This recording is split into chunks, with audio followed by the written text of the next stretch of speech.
السلام عليكم ورحمة الله وبركاته. الحمد لله نحمده ونستعينه ونستغفره ونعوذ بالله من شرور أنفسنا ومن سيئات أعمالنا. من يهده الله فلا مضل له ومن يضلله فلا هادي له. ونشهد أن لا إله إلا الله وحده لا شريك له ونشهد أن سيدنا ومولانا محمدا عبده ورسوله. اللهم صل على سيدنا مولانا محمد طب القلوب ودوائها وعافية الأبدان وشفائها ونور الأبصار وضيائها وعلى آله وصحبه وسلم. أما بعد، فقد قال الله تعالى في القرآن العظيم والفرقان المجيد: أعوذ بالله من الشيطان الرجيم. بسم الله الرحمن الرحيم. إن عدة الشهور عند الله 12 شهرا في كتاب الله يوم خلق السماوات والأرض منها 4 حرم ذلك الدين القيم فلا تظلموا فيهن أنفسكم.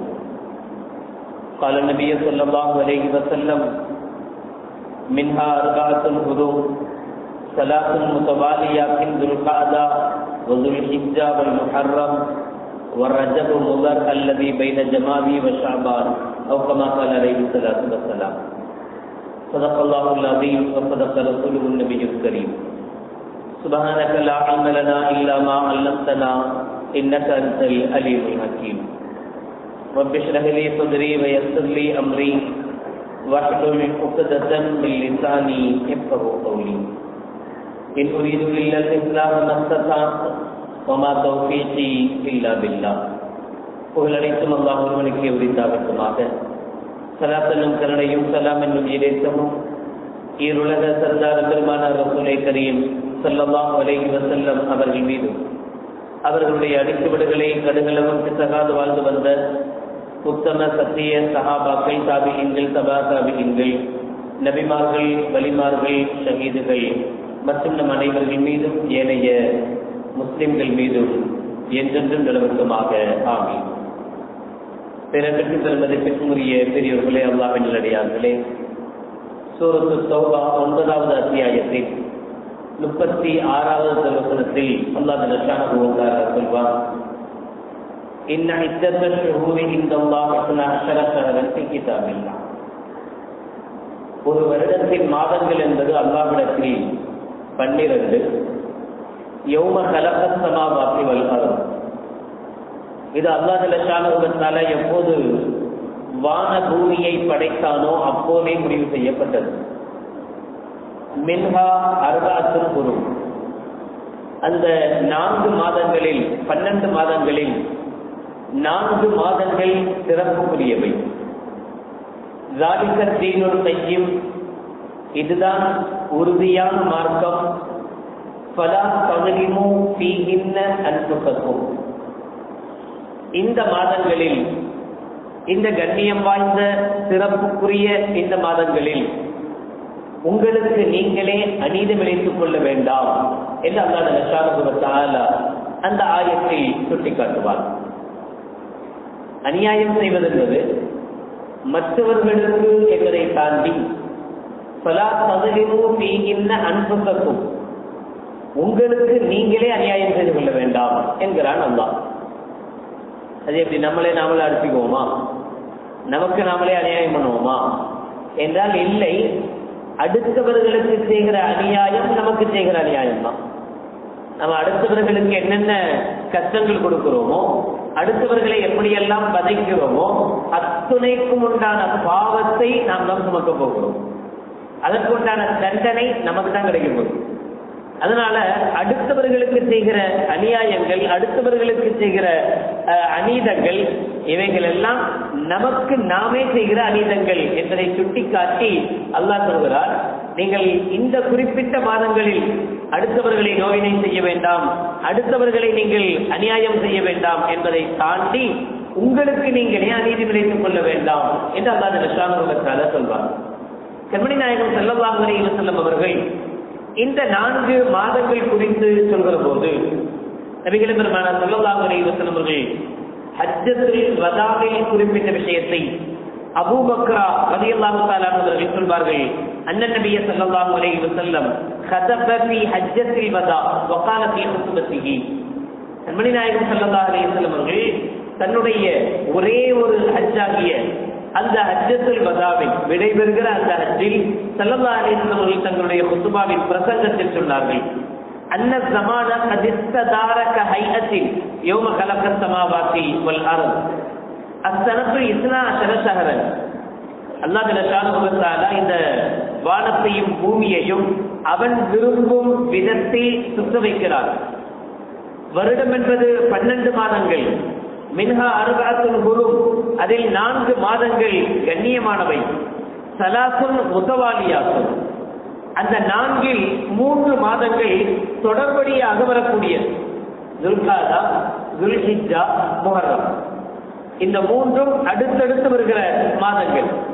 அரபு மாதங்களை பொறுத்தவரை துல்காதா 11வது மாதம், துல்ஹிஜ்ஜா 12வது மாதம், முஹர்ரம் முதல் மாதம். 11, 12, 1 இந்த 3ம் தொடர்படியாக வருகிற மாதங்கள். ரஜபுல் முஹர் அல்லது பைன ஜமாதி வ ஷாபான், இந்த 3ம் தொடர்படியாக வரும். இன்னொரு மாதம் அது ரஜபுடைய மாதம். இது ஜமாதுல் ஆகிருக்கும் ஷாபானுக்கும் நடுவில் வருகிற ரஜபு மாதம் என்று நபிகள் நாயகம் ஸல்லல்லாஹு அலைஹி வஸல்லம் அவர்கள் இந்த 4 மாதங்களையும் சொல்லி காட்டுவார்கள்.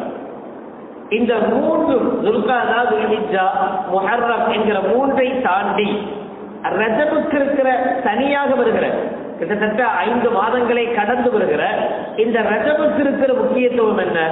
இந்த ரஜப மாதத்துக்கு அப்படி என்ன முக்கியத்துவம் கிடைத்தது என்றால், இந்த 4 மாதங்களுமே நபிகள் பெருமானார் ஸல்லல்லாஹு அலைஹி வஸல்லம் அவர்கள் வந்த பிறகு உம்மத்தே முஹம்மதியாவுக்கு மட்டும் சிறப்பாக கொடுக்கப்பட்ட மாதங்கள் அல்ல. ஸல்லல்லாஹு அலைஹி வஸல்லம் அவர்கள் நுபுவத்தை பெறுவதற்கு முன்பே இந்த மாதங்கள் சிறப்புக்குரிய மாதங்களாகவே இருந்தது. அது ஒரு காரணம். துல்ஹிஜ்ஜா என்கிற துல்ஹஜ் என்கிற அந்த மாதத்தில் பொதுவாகவே ஹஜ்ஜி செய்கிற பழக்கம் நம்மிடத்தில் இருப்பது போல அதனுடைய முறைகள் மாறி இருந்தாலும் அந்த மாசத்துலதான் ஸல்லல்லாஹு அலைஹி வஸல்லம் வருகைக்கு முன்புள்ள ஐயாமுல் ஜாஹிலியா என்கிற அந்த மடமை காலத்திலேயும் கூட ஹஜ்ஜை வலம் வருகிற, ஹஜ்ஜை சுற்றி வருகிற அதனுடைய ஆராதனைகள், அதனுடைய விஷயங்களை அவர்கள் இந்த துல்ஹஜ் மாதத்தில் தான் செய்து வந்தார்கள். அன்றைய காலகட்டத்தில் போருக்கு போக மீதம் வீட்டில் இருக்கிற நாட்கள் கம்மி. எல்லா நாளும் எல்லா நேரங்களும் போர் ஏதாவது ஒன்று அடிச்சுட்டே தான் இருப்பான். போர் நடந்து கொண்டே இருக்கிற காலகட்டங்கள். வீட்டோடு கணவன்மார்களும் தந்தையமார்களும் வீட்டோடு இருப்பது ரொம்ப ரொம்ப கம்மி. அதனால துல்ஹஜ் மாதம் ஹஜ்ஜுக்குரிய மாதம் என்றால் அதுக்கு முன்னாடி ஒரு மாசம் லீவு, அதுக்கு பின்னாடி ஒரு மாசம் லீவு.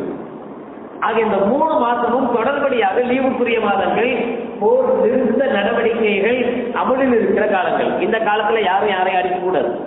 இந்த காலகட்டத்தில் யாரும் யாரையும் போருக்காக வம்பிழுத்து அடிக்கக்கூடாது, போருக்கு செல்லக்கூடாது.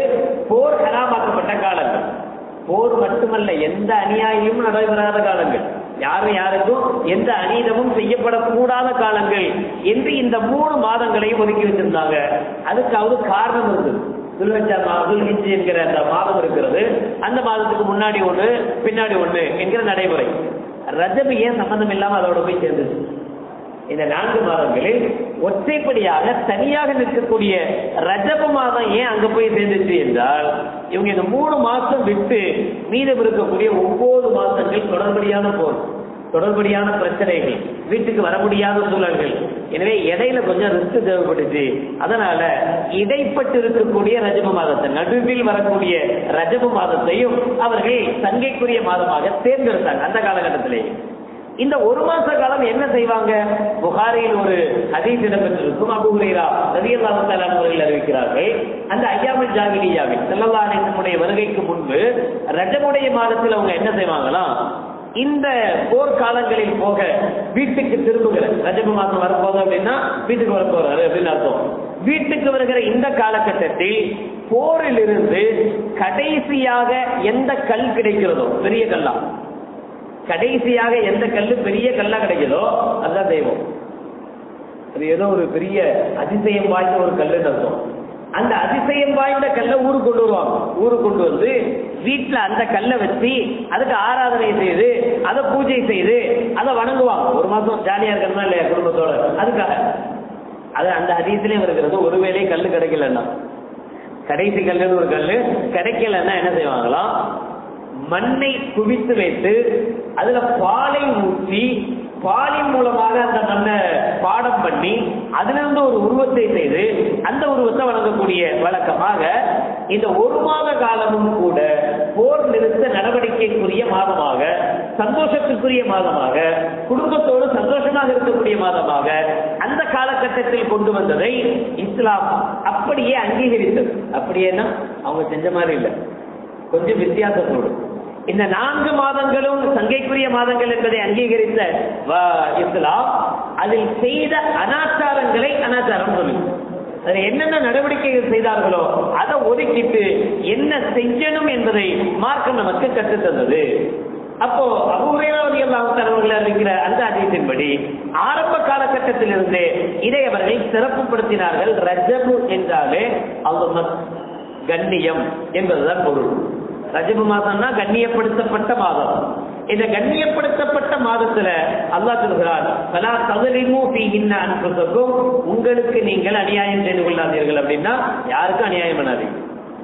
இந்த மாதத்தை கண்ணியப்படுத்துங்கள். இந்த மாதத்தில் நீங்கள் கண்ணியமானவர்களாக நடந்து கொள்ளுங்கள்.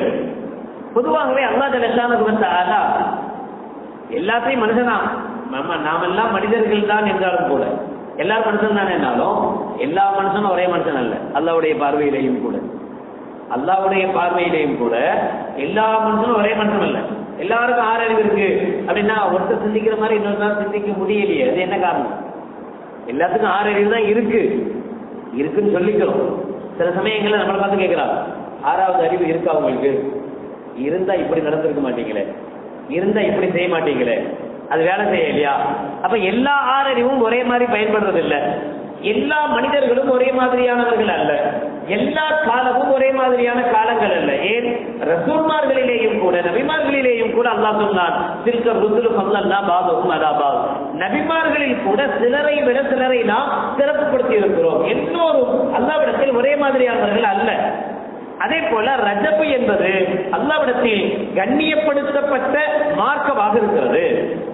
கண்ணியப்படுத்தப்பட்ட மார்க்கத்து அந்த நாளை பொறுத்தவரை, கண்ணியப்படுத்தப்பட்ட இடத்தை பொறுத்தவரை, அந்த இடத்திற்கு, அந்த மாதத்துக்கு, அந்த நாளுக்கு இருக்கக்கூடிய அந்த மகத்துவத்தின் காரணத்தினால் அந்த நாட்களில் செய்யப்படுகிற அமல்களுக்கு பிரத்யேகமான நன்மைகள் உண்டு. எல்லா நாள்லையும் நம்ம என்ன அமல் செய்வோமோ அதே அமலை அந்த நாட்களிலேயும் செய்தாலும் முன்னாடி என்ன நன்மை கிடைச்சதோ அதே நன்மை கிடையாது. இது கொஞ்சம் அதிகப்படியான நன்மைகள் கிடைக்கும். வெளியில ஒரு தப்பு பண்றோம், அந்த தப்புக்கும் பள்ளிவாசலுக்குள்ள இருந்து அதே தப்பு பண்றோம், இதுக்கு வித்தியாசம் இருக்கு. செஞ்சது ஒரே தவறு தான், பள்ளிக்குள்ளும் அந்த தப்பு தான், பள்ளிக்கு வெளியிலேயும் அந்த தப்பு தான். ஆனா இதே தவறு பள்ளிக்கு வெளியில் செய்கிற போது ஒரு தீமை என்றால் பள்ளிக்குள் செய்கிற போது பன்மடங்கான தீமைகளை பெற்றுத்தரும். சாதாரணமாக உலகில் இருக்கிற எல்லா பள்ளிகளிலேயும் செய்கிற ஒரு தவறை விட ஹரம் ஷரீஃபில் செய்யப்படுகிற அந்த தவறுக்கு அதை விட பன்மடங்கான தீமைகள் உண்டு. இது யதார்த்தம். இது எப்படி நீங்களே அடிச்சு விடுறீங்க அப்படின்னு கேட்க கூடாது. அல்லாஹ் தான் சொல்றான், நானா அடிக்கல. கண்மணி நாயகம் ஸல்லல்லாஹு அலைஹி வஸல்லம் மனைவிமார்கள், எல்லாரும் பொம்பளைன்னா அவங்களும் பொம்பளை தானே, அப்படித்தானே சொல்லுவோம். எல்லாரும் மனைவிமார்கள், அவங்களும் அப்படித்தானே என்றால் இல்லை, அவங்களுக்கு பிரத்யேகமான தன்மை இருக்கிறது என்கிறான் அல்லாஹ். யா நிசா அன்-நபியி, சூரத்துல் அஹ்ஸாபினுடைய 30வது ஆயத்தில் அல்லாஹ் சொல்கிறார், யா நிசா அன்-நபியி மை யஅதி மின்குன்ன பிஃபாஹிஷத்தின் முபய்யினா யுதாஃபு மினல் அஸாபி ஸைஃபைனி. நபியினுடைய மனைவிமார்களே, எல்லா மனைவிமார்களையும் போல, எல்லா பெண்களையும் போல நீங்களும் பெண் தான் ஒதுங்கிட முடியாது. யா நிசா அன்-நபியி, நபியினுடைய மனைவிமார்களே, மை யஅதி மின்குன்ன பிஃபாஹிஷத்தின் முபய்யினா, உங்களில் யாராவது ஒருவர் ஒரு தவறான காரியத்தை செய்தால் யுதாஃபு லஹுல் அஸாபு ஸைஃபைனி, உங்களுக்கு 2 மடங்கு வேதனை உண்டு. இது அநியாயமா இல்லையா? மற்றவங்க செஞ்சா 1 மடங்கா, அது ரசூலுடைய நபியினுடைய மனைவி செஞ்சா மட்டும் 2 மடங்கா? ஆமாங்கிறான் அல்லாஹ்.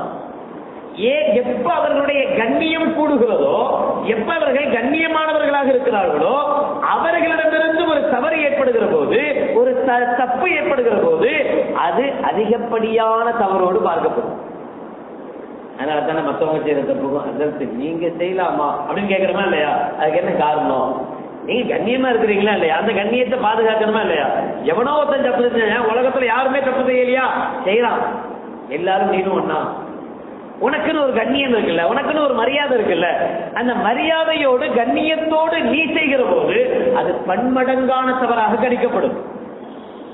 நம்முடைய இமாம் பைஹக்கி ரஹ்மத்துல்லாஹி அவர்கள் சொல்கிறார்கள், கான அஹ்லுல் ஜாஹிலிய்யா யுஅல்லமுன ஹாதிஹில் அஷ்ஹுருல் ஹுரும் வ ஹாஸத்தன் ஷஹ்ருர் ரஜப். இந்த 4 மாதங்களையும் கண்ணியப்படுத்துவாங்க, குறிப்பாக ரஜப மாதத்தை கண்ணியப்படுத்துவாங்க. ஃபகானு லா யுகாத்திலூன ஃபீஹி, அந்த காலகட்டத்தில் சண்டை போட மாட்டாங்க. வகானு யுஸம்மூனஹு ஐதன் ரஜபுல் அஸப், இந்த ரஜபுடைய மாசத்துக்கு அவங்க இன்னொரு பட்டப்பேர் சுட்டி இருந்தாங்க, அல் அஸப், செவிட்டு ரஜப். சூட்டு பெயர் சொல்றோமா இல்லையா? காது கேட்காதவங்க, காது கேட்காத ரஜப் என்று இந்த ரஜப மாசத்துக்கு பேர் சொல்லி இருந்தாங்க. ஏன், என்ன காரணம்? ஏன் காது கேட்காத ரஜபம் சொன்னாங்க என்றால், அந்த காலகட்டத்தில் போர் தளவாளங்களுடைய சப்தமே கேட்காது. மற்ற காலங்கள்ல போருடைய சப்தங்கள் இருந்து கொண்டே இருக்கும். இந்த காலத்தை பொறுத்தவரை ரொம்ப அமைதியான மாதமாக ரஜபுடைய மாதம் இருக்கும். இந்த காலகட்டத்தில் அந்த போருடைய சப்தங்கள் இருக்காது. எனவே இந்த காலத்தை, இந்த மாதத்தை ரஜபுல் அஸம் என்று பெயர் கூறியிருந்தார்கள். கதாதா ரஹ்மத்துல்லாஹி அவர்கள் சொல்கிறார்கள், அல் அமலு சாலிஹு அஅல்லமு அஜரன் ஃபில் அஷ்ஹுரில் ஹுரும். நல்ல மாதங்களில், சிறப்புக்குரிய மாதங்களில், சிறப்புக்குரிய இடங்களில் நல்லவர்கள் செய்கிற போது அந்த அமலுக்கு பன்மடங்கான நன்மை உண்டு.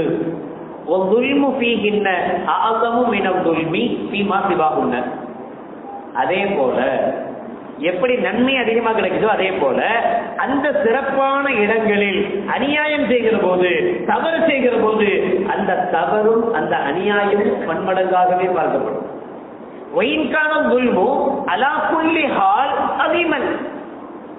அடுத்தவனை கொலை பண்றது எல்லா காலத்திலையும் தப்பு தான். கொலை பண்றது சரின்னு எந்த காலத்திலையும் சொல்லல, எங்க வச்சு கொண்டாலும் தப்பு தான். ஆனா ஹரம் ஷரீஃபில் வைத்துக் கொள்வது மிக பெரும்பாவம். ஏன், என்ன காரணம்? அது புகழுக்குரிய இடம், கண்ணியத்துக்குரிய இடம். அந்த இடத்துல தப்பு பண்ணக்கூடாது. அந்த இடத்துல தப்பு பண்ணக்கூடாதுன்னா அப்ப மற்ற இடத்துல தப்பு பண்ணலாங்கிற அர்த்தம் இல்லை. மற்ற இடத்திலையும் பண்ணக்கூடாது, இந்த இடத்தில் மிக குறிப்பாக பண்ணக்கூடாது. அதே போல இந்த ரஜபுடைய மாதம் மற்ற காலங்களில் எதையெல்லாம் செய்யக்கூடாதோ அதை ரஜப் என்கிற இந்த புனிதமான மாதத்தில் மிக பேணுதலாக இருக்க வேண்டும். அந்த தவறுகள் நடைபெறக்கூடாது. இமாம் குர்துபி ரஹ்மத்துல்லாஹி அவர்கள் சொல்கிறார்கள் தஃப்சீர்ல, لأن الله تعالى إذا عظم شيئا من جهة واحدة صارت له حرمة واحدة. அல்லாஹ் ஜல்லஷானஹு வ தஆலா ஒரு பொருளை, ஒரு காலத்தை, ஒரு நபரை, ஏதாவது ஒன்றை அல்லாஹ் ஒரு விதத்தில் சிறப்புப்படுத்தினால், ஒரு விதத்தில் சிறப்பு இருந்தால் அது அநியாயமாக மாறுகிற போது ஒரு ஹராம் எழுதப்படும். அல்லாஹ் அதே பொருளுக்கு, இடத்திற்கு, நபருக்கு ஒரு சில வழிகளில், பல வழிகளில் கண்ணியத்தை தந்திருந்தால் சாரத் ஹுருமத்துஹு முத்தஅத்திதா, அதனுடைய கண்ணியமும் பன்மடங்காக மாறும். ஃபயுதாஅஃபு ஃபீஹில் இகாபு bill Amali ஸய்யிஇ comma யுதாஅஃபு ஸவாபு bill Amali ஸாலிஹி. எப்படி நல்லவர்கள் செய்கிற போது அதற்கு பன்மடங்கான கூலிகள் கிடைக்குமோ, அதே போல அந்த காலகட்டத்தில், அந்த சூழலில் தீமைகள் செய்கிற போது அது பன்மடங்கான தீமையை பெற்றுத் தரும். இமாம் குர்துபி ரஹ்மத்துல்லாஹி அவர்கள் சொல்வார்கள், இன்று மக்ரிபிலிருந்து ரஜபுடைய பிறை 1 ஆரம்பிக்கும். ரஜபுடைய மாதம் பிறப்பதே சந்தோஷத்துக்குரிய மாதம். வந்துட்டாலே சந்தோஷம் தான். புனிதமான ரமலான் நம்மை எதிர்நோக்க ஆரம்பிச்சிருச்சு. எப்படி 60 தாண்டிட்டா, 70 தாண்டிட்டா மூத்து வரப்போகுது அப்படின்னு நினைக்க ஆரம்பிச்சிடுறோமோ, எப்படி பிள்ளைக்கு 2 வயசு ஆகி நடக்க ஆரம்பிச்சா பிரிகேட்ல கொண்டு போய் தள்ளி விட்டு போகணும் அப்படின்னு நினைக்க ஆரம்பிச்சிருவோமோ, அதே போல ரஜபு வந்தாலே ரமலானுடைய சிந்தனைகள் வர ஆரம்பிச்சு. இந்த இடையில ஒரே ஒரு மாசம் தான் இருக்கு. ரஜபு, அப்புறம் இடையில ஒரு ஷாபான், அப்புறம் ரமலான் தான். இப்ப இந்த ரமலானுக்கு உண்டான முன்னேற்பாடுகளை ரஜபுல இருந்தே துவங்குவோம். குறிப்பா இந்த ஒத்த வசனம் நமக்கு சொல்கிற வார்த்தை, எந்த அநியாயமும் செய்யாது. ரஜபுடைய மாதத்தை கண்ணியப்படுத்துறதுக்கு என்ன ஒரு மெத்தட்? பல தொழிலும் அல்லாஹ் சொல்கிறார், இது எந்த அநியாயமும் செய்யாது. ஆனா இந்த ரஜபு நமக்கு பிறக்க போகிற இந்த ரஜபுடைய மாசம் நம்மளை அப்படி வச்சிருக்குமா அப்படின்னு தெரியல. ஏன்னா அரசியலுடைய சூழல் பயங்கரமா பத்தி எரியுற நேரம், வெயிலும் பயங்கரமா ஆரம்பிச்சிருச்சு. நேரத்துல இருந்து அரசியலுடைய சூடும் பயங்கரமா பத்த ஆரம்பிச்சிருச்சு. இப்ப நமக்கு வேலை என்ன அப்படின்னா, என்னென்ன செய்திகள் வருதோ அது எல்லாத்துக்கும் போய் அனுப்புறது. அவன் அப்படிப்பட்டவன், இவன் இப்படிப்பட்டவன், இவன் அதை செஞ்சான், அவன் அதை பண்ணான், இதை செஞ்சான், அதனுடைய உண்மைத்தன்மை என்ன, அது எப்படி இருக்கு, எதை பத்தி யோசிக்கிறது இல்லை. ஏதோ என்ன சொன்னாலும் எல்லாத்துக்கும் உண்மை சேர்க்கணும். அதிலிருந்து வருகிற சரி, ஒருவேளை நாம் அனுப்புகிற செய்தி சரியான செய்தியாக இருக்கும் பட்சத்தில், உதாரணத்துக்கு 2 கூட்டணி இருக்குன்னே வச்சுக்கோமே, இவங்களும் பேசிக்கிட்டு இருக்காங்க, அவங்களும் பேசிட்டு இருக்காங்கன்னா நியூஸ் வந்துருக்கும். அந்த கூட்டணி தலைவருக்கே தெரியாது இந்த தொகுதியை தான் இவனுக்கு ஒதுக்க போறோம். அதுக்குள்ள நாம முடிவு பண்ணி நாம அதுக்கு ஒரு சாட் போட்டு இந்த தொகுதியெல்லாம் இவங்களுக்கு முடிவாயிடுச்சு, அந்த தொகுதியெல்லாம் அவங்களுக்கு முடிவாயிடுச்சு. இது ஒரு சாதாரண சின்ன தப்பு தான். நாம இதுல நினைப்போம் என்ன தப்பு இருக்கு, நாளைக்கே இந்த தொகுதிகள் மாறி போனாதான் என்ன தப்பு அப்படின்னு நாம நினைப்போம். இது பரப்புறதுல என்ன நன்மை? இது ஒரு பொய் செய்தி, இது உறுதிப்படுத்தப்படாத செய்தி. இந்த செய்தியில என்ன உண்மைத்தன்மை இருக்கு? அப்ப உண்மை அற்ற யாரோ ஒருவன் பொய்யாக தயாரித்த ஒரு செய்தியை நாமும் பல இடங்களுக்கு கொண்டு போகிற போது பொய்யை பரப்பிய குற்றம் உண்டாகும். மற்ற மாதத்துல செய்யறதை விட ரஜபுடைய மாதத்தில் இதே செயலை செய்வது கண்டனத்துக்குரியது. அதிகமான தீமையை நமக்கு பெற்று தரும். ஒருவேளை அது உண்மையான செய்தியாக இருந்து நாம பரப்பாம இருந்திருந்தா அல்ல ஏதாவது கேள்வி கேட்க போறானா? ஏன் திமுக கூட்டணிக்கு நீ வாக்கு கேட்கல, அல்லது நீ சப்போர்ட் பண்ணல, அல்லது ஏடிஎம்கே பிஜேபி கூட்டணிக்கு நீ ஏன் துரோகம் அப்படி ஏதாவது கேட்க போறானா? அதை செஞ்சுதான் ஆகணுமா? செய்ய வேண்டிய கட்டாய சூழலா? முதல்ல நாம சரியான சூழலுக்கு வரணும். இதனுடைய யதார்த்த நிலை என்ன, கலவை எப்படிப்பட்ட ஒரு களத்துல நாம நிக்கிறோம், எவ்வளவு மோசமான ஆட்சியை எதிர்கொண்டு இருக்கிறோம், இந்த 5 வருட காலகட்டத்தில் இஸ்லாமியர்களுக்கு முஸ்லிம்களுக்கு ஏற்பட்ட சிரமங்களும் கஷ்டங்களும் என்னென்ன, முத்தலாக் தடை மசோதா வந்துச்சு, நாளைக்கு வந்தா எந்த பள்ளியிலேயும் குழாய வைக்கக்கூடாது தைரியமா பேசக்கூடிய தைரியத்தை கொடுத்திருக்கு. இந்த சூழலில் நாம் இந்த சூட்டில் அரசியல் களத்தை சந்திக்கிறோம் என்பதை ஞாபகத்தில் வைக்க வேண்டிய அவசியம் இருக்கு. இதுக்கு இடையில நாம போந்து யாராவது ஒரு நல்ல மனிதர் என்னைக்காச்சு ஏதாவது ஒன்று செஞ்சதை அவர் அப்படிப்பட்டவர், இவர் இப்படிப்பட்டவர், அவர் மோசம், இவர் மோசம், யாருதான் மோசம் இல்லை அனுப்புற நாம எந்த விதத்தில் சுத்தம்? அவர் மோசம்தான், அவர் தப்பு பண்ணவர் தான், அவர் அப்படி செஞ்சவர் தான். நாம சுத்தமானவன் கை நீட்டி சொல்ல முடியுமா? நான் பரிசுத்தமானவன், நான் எந்த தப்பும் செய்யாதவன் அப்படி சொல்ல முடியுதா? இந்த சூழல்ல அடுத்தவன் குறைய பரப்புற வேலை நமக்கு எதுக்கு? நாம குறை என்ன? நம்மளுடைய விஷயத்தில் எவ்வளவு ஓட்டைகள் இருக்கு, அந்த ஓட்டை அடைக்கிறதுக்கு என்ன வழி, அதில் முயற்சி செய்வோம். மார்க்கத்துக்கு இஸ்லாத்துக்கு எது சாதகமாக அமையுமோ அந்த விஷயத்தில் கவனம் கொள்வோம். அதை விட்டுட்டு நமக்குள்ளேயே அடிச்சுக்க ஆரம்பிப்போமே ஆனால் அந்த கட்சி அப்படி போயிடுச்சு, இந்த கட்சி இப்படி போயிடுச்சு, நமக்குள்ளேயே நாம தான் என்ன பண்ணுவோம். அழகா ஒரு பாட்டு எங்களோட போட்டுருக்காங்க. கிறிஸ்துவர்கள் அவ்வளவு பேர் இருந்தா கூட அவனுக்குன்னு ஒரு கட்சியை வச்சுக்கல, அடிச்சுக்கிறதும் இல்லை. ஆனா ஒரு விஷயத்துல கிளியரா இருக்கலாம், பிஜேபிக்கு ஓட்டு போடக்கூடாதுன்னு எல்லா கிறிஸ்துவ தலங்களிலேயும் பிரச்சாரம் செய்யப்படுகிறது அப்படின்னு வந்துருக்கு. ஆனா பள்ளிவாசல்களை பொறுத்தவரை ஒருவேளை இங்க போடாதீங்க அங்க போடாதீங்கன்னு சொன்னா அங்க 2 கட்சி சப்போர்ட்ல இருக்கு, இங்க 2 கட்சி சப்போர்ட்ல இருக்கு, 3வது ஏற்கனவே இந்த 2 சப்போர்ட்ல இருக்கு, ஒருவேளை 4வது கூட இன்னொரு 4 முஸ்லிம் கட்சிகள் வரும் போல தெரியுது. இதுல எதுல பேசினாலும் அஜெண்டா பிரச்சனை வந்துருக்கு, ஏதாவது சூழ்நிலை அப்படி இருக்கு. அப்ப நமக்குள் இவ்வளவு பிரிவுகளை வச்சுக்கிட்டு இவ்வளவு சிரமப்பட்டுக்கிட்டு நாம இன்னும் இப்பவும் கூட இந்த களத்தினுடைய நிலவரத்தை பார்த்த பிறகு கூட நாம நமக்குள்ளேயே இந்த அவன் அப்படிப்பட்டவன், இவன் மோசமானவன், இவன் கட்சி 2ஆ போகுது, அவன் 4ஆ போறான், இதையே பேசிக் கொண்டிருப்பதில் எந்த பிரயோஜனமும் இருக்காது. பல புத்தகம் வரப்போகிற மாதம் புனிதமான மாதம், ரஜபுடைய மாதம், நல்ல அமல்களுக்குரிய மாதம், இதில் அமல்கள் செய்கிற போது பன்மடங்கான நன்மைகளை பெற்றுத் தருகிற மாதம். அதே சமயம் தவறு செய்கிற போது, பொய்களை பரப்புகிற போது அது அதிகப்படியான தண்டனை பெற்றுத் தருகிற மாதம் என்பதை ஞாபகத்தில் வைத்துக் கொள்வோம். அல்லாஹ் ஜல்லஷானஹு வ தஆலா வருகிற ரஜபையும் ஷாபானையும் முழுமையாக அடைந்து அதில் நல்லவர்கள் செய்யும் பாக்கியத்தை அல்லாஹ் நம் அனைவர்களுக்கும் தந்தல் புரிவானாக. புனித ரமலானை நிறைவேற அடைந்து அதிலேயும் முழுமையாக அமல் செய்த நல்லவர்கள் கூட்டத்தில் அல்லாஹ் நம் அனைவர்களையும் சேர்த்தல் புரிவானாக. அல்ஹம்துலில்லாஹி ரப்பில் ஆலமீன். அஸ்ஸலாமு அலைக்கும் வரஹ்மத்துல்லாஹி வ பரகாத்துஹு.